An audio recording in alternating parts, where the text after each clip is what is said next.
तो so friend, स्वागत है आप सभी का हमारे यूट्यूब चैनल ASES एजुकेशन के एक और बेहतर वीडियो में। आज की इस वीडियो में आप सबको हम बताने वाले हैं स्त्री जनन अंग।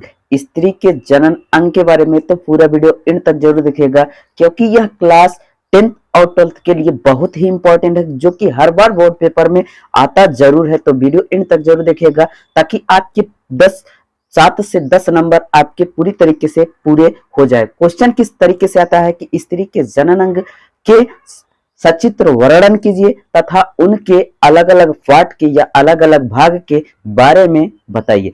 तो ठीक, आपको 10 मिनट वीडियो देखना है। 10 मिनट में आपके बोर्ड पेपर में 10 के 10 नंबर पूरी तरीके से आपको जरूर समझ में आ जाएगा। तो चलिए वीडियो स्टार्ट करते हैं। वीडियो स्टार्ट करने से पहले छोटी सी रिक्वेस्ट है, प्लीज चैनल पर नए आए हैं तो चैनल को भी सब्सक्राइब करें ताकि आने वाले वीडियोस का नोटिफिकेशन आप तक सबसे पहले पहुंचे। तो चलिए बात करते हैं हम स्त्री के जनन अंग।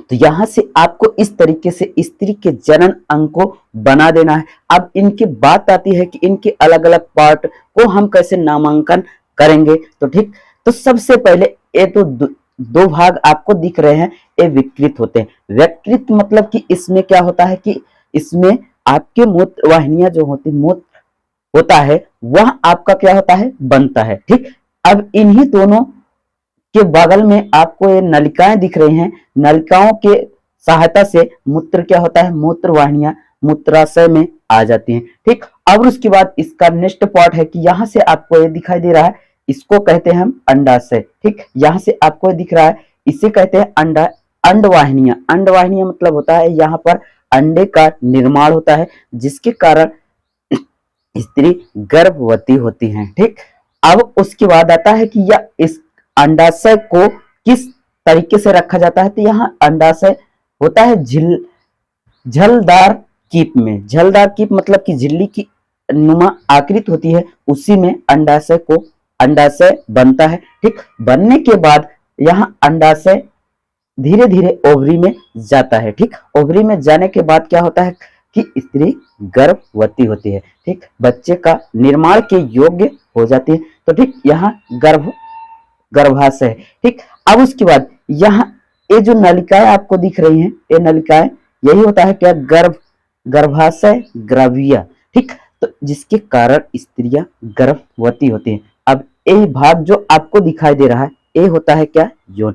अब इनकी अलग अलग पार्ट के बारे में हम जानते हैं कि इनके जो अलग अलग पार्ट होते हैं। अब उसके बाद यहाँ से एक विकृत से मूत्राशय जब बनता है तो यहाँ आता है मूत्रालय में। ठीक, उसके बाद एक यौन के सहायता से बाहर हो जाता है। ठीक, अब बात करते हैं कि अंडाशय क्या होता है, अंडाशय किसे कहते हैं। ठीक, तो एक जोड़ी अंडाशय उदग्र गुहों में स्थित होता है। ठीक, एक जोड़ी या अंडाशय एक जोड़ी कहाँ स्थित होता है, अंडाशय के उदग्रोह में स्थित होता है। ठीक, अब उसके बाद अंडाकार जो होता है उसकी संरचना कितनी और कैसी होती है। लगभग 3 सेमी लंबा, 2 सेमी चौड़ा तथा 1 सेमी मोटा होता है। इसकी जो लंबाई, हम इसके आकार की बात करें तो 3 सेमी लंबा, ठीक, 3 सेमी लंबा और 2 सेमी चौड़ा तथा 1 सेमी मोटा होता है। ठीक, अंडाशय में ग्राफनीय पुटकाएं मतलब कि एक झिल्लीदार होती है, इसी को हम क्या कहते हैं, ग्राफनीय पुटकाएं। ठीक, यह छोटे छोटे दानेदार।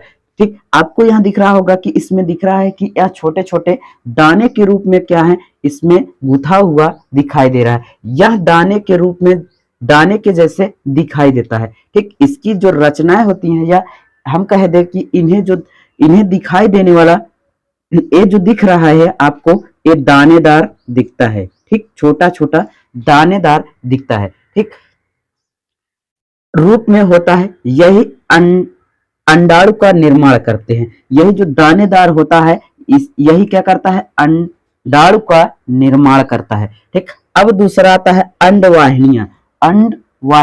ठीक, अंडवाहिनी कहाँ कैसे होता है, तो इस प्रकार भाग को अंडाशय से सटी हुई झालदार झिल्लियों की कूपनुमा, यहां देख रहे हैं आप, झीलदार की कूप है, कूपनुमा झिल्ली में ही क्या होता है संरचना अंडवाहिनी मुखिया।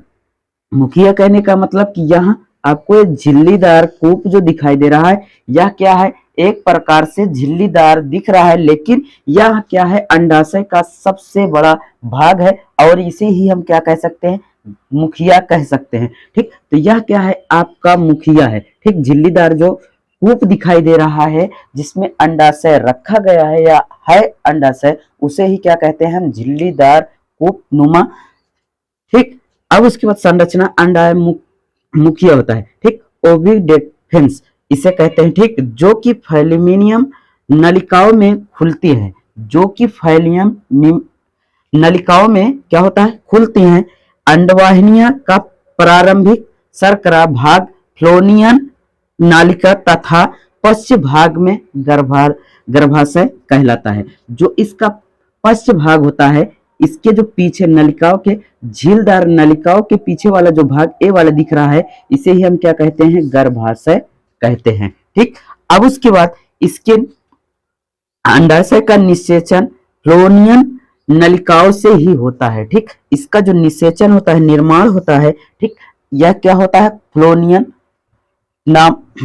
नालिकाओं में ही इसका निर्माण होता है। तो बात आपको पूरी तरीके से समझ में आ गई होगी। इसके नेक्स्ट और भी जितने पार्ट हैं, गर्भाशय यौन किसे कहते हैं, यौन की जो लंबाई होती है कितनी होती है, उसके बारे में हम पूरा आपको बताते हैं। तो पूरा वीडियो और देखिएगा, हम उसको आपको पूरी तरीके से समझा। इसके नेक्स्ट पार्ट की हम बात करें तो गर्भाशय और यौन। गर्भाशय और यौन को हम कैसे, कितना, क्या होता है, उसके बारे में हम जानते हैं कि गर्भाशय जो होता है क्या, कि दोनों अंडवाहिनियों मिलाकर पेशीय थैली नुमा उल्टे नाशपत्ती के आकार का, जो उल्टे की नाशपत्ती ने आपने देखा ही होगा, उसके उल्टे आकार का क्या होता है कि गर्भाशय होता है। ठीक, तो उल्टे नाशपत्ती के आकार की संरचना गर्भाशय में क्या होती है, खुलती है। गर्भाशय मतलब यहाँ पर आपके क्या होता है, नाशपत्ती का जो उल्टा आकार होता है, यह गर्भाशय में आकर क्या होता है, खुलता है। ठीक, तो इसका सामान्य आकार 8 सेमी लंबा, 5 सेमी चौड़ा तथा 2 सेमी मोटा होता है। गर्भाशय अत्यधिक फैल सकता है। ठीक, अत्यधिक कहने का अर्थ कि यह गर्भाशय के समय गर्भवती अवस्था में यह उतना फैल सकता है कि जितना उसके अनुसार हो सकता है। ठीक, गर्भाशय का भ्रूण रोपण गर्भाशय में ही होता है। जो गर्भाशय में भ्रूण रोपण कहने का अर्थ बच्चे का बनना जो होता है, क्या होता है, कहाँ होता है, गर्भाशय में ही होता है। ठीक, अब देखिए यौन की बारे में बात करें तो यौन जो होता है वह कितनी, यौन लगभग 8 सेमी लंबी नलिका रूपी कहने का अर्थ कि यह एक नाली के जैसा आकार का होती है। ठीक, नालिका आकार की होती है। मूत्राशय तथा योनि मादा जनन छिद्र द्वारा शरीर से बाहर निकलता है। इस योनि के कारण ही, योनि से ही क्या होता है, मूत्रवाहिनियां जो होती हैं वही वो बाहर निकलती हैं। ठीक, तो यह छिद्र द्वारा शरीर से बाहर निकलती हैं। मादा छिद्र भाग की बाह्य सतह पर एक पेशीय संरचना क्लोइटोरिस होता है, जिसको हम क्या कहते हैं, योनि कहते हैं। ठीक, अब सहायक ग्रंथियां, इसमें जो सहायक ग्रंथियां दो प्रकार के होते हैं। पहला क्या होता है, बायलोत ग्रंथियां, या दूसरा होता है पेरिनियन ग्रंथियां। तो इसका जो कार्य होता है, यह यौन को क्या बनाता है, चिकना बनाता है, और उसके बाद यौन को चिकना बनाता है एवं तरल पदार्थ को बाहर निकालने का इसका कार्य होता है। ठीक, अब दूसरा है कि पेरिनियन ग्रंथियां, इसका जो मेन कार्य एवं लैंगिक उत्पादन को बढ़ावा देने का इसका कार्य होता है। तो बस आज की वीडियो में इतना ही, मिलते हैं आपको नेक्स्ट वीडियो में। तब तक के लिए thank you, take care, good bye, जय हिंद। आप उम्मीद करता हूँ यह वीडियो आपको जरूर पसंद आ गई होगी। आप अपने दोस्तों यारों तक इस वीडियो को पूरी तरीके से शेयर जरूर कीजिएगा, ताकि वो भी इसी तरीके से आप समझ सकें और अपने बोर्ड में पूरे नंबर पा सकें।